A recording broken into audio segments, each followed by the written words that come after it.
Hey, Pete Stege here from B2B Clarity. How do you generate word of mouth for your B2B business? There's a couple of ways. The first one, and most important, is satisfy your customers.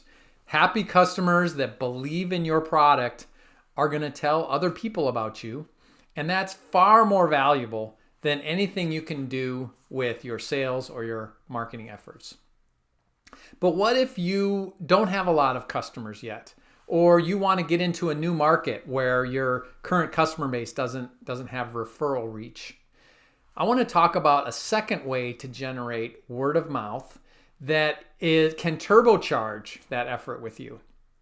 And that is social objects. There's a book called Contagious by Jonah Berger that talks about how to create ideas and products and companies that are infectious, right? That people want to talk about.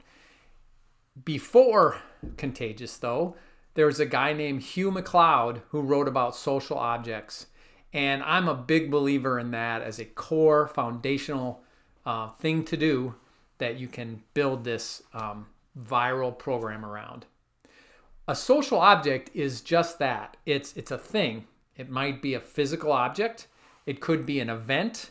It could be a piece of content. It could be a person. But most importantly, it's social, meaning people want to talk about it. And if you choose a social object or more than one that's related to your business and the value you offer, you have the opportunity to create conversations in your industry that will act almost as if referral word of mouth about you from people that have not used your product. An example from the book Contagious this is a consumer example, is a Philadelphia steakhouse that created a $100 cheesesteak sandwich on their menu, not because they needed people to buy that, but because it created buzz in the town and really launched their restaurant from people talking about this crazy sandwich. So how do you do it? Well, you need to do three things to make this work.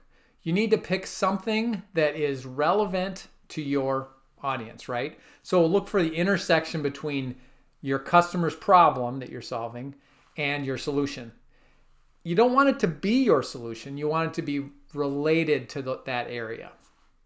Secondly, it needs to be remarkable. And by remarkable, I mean literally people want to talk about it.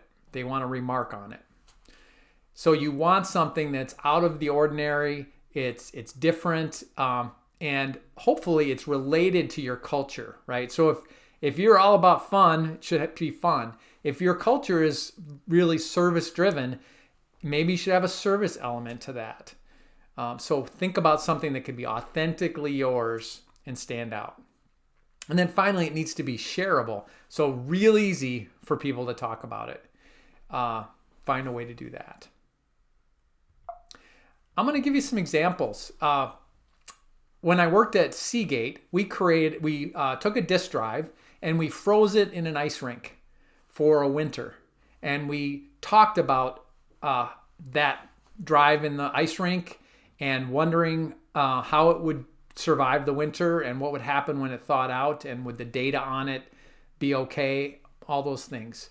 Got great press coverage. It was detailed in industry blogs.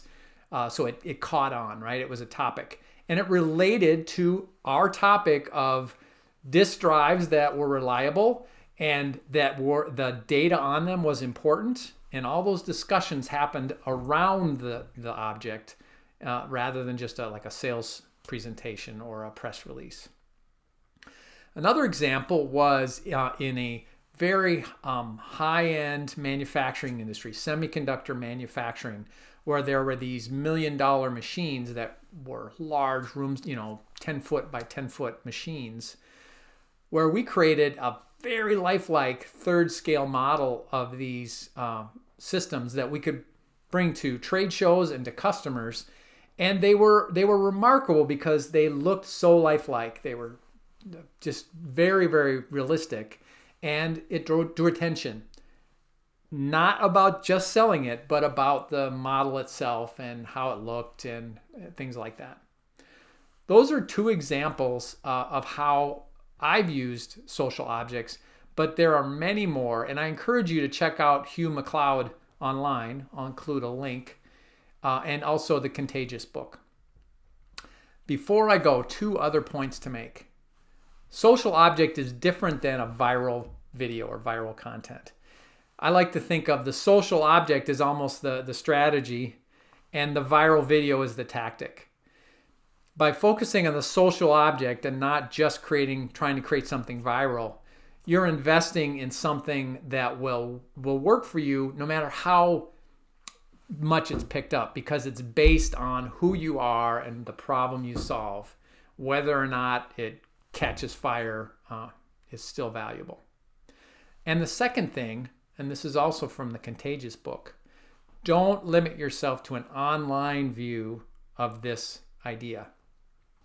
Only 7% of word of mouth happens online, according to Contagious. I hope you got something from this, and I would love to chat more about it. Please reach out to me on LinkedIn or at my website.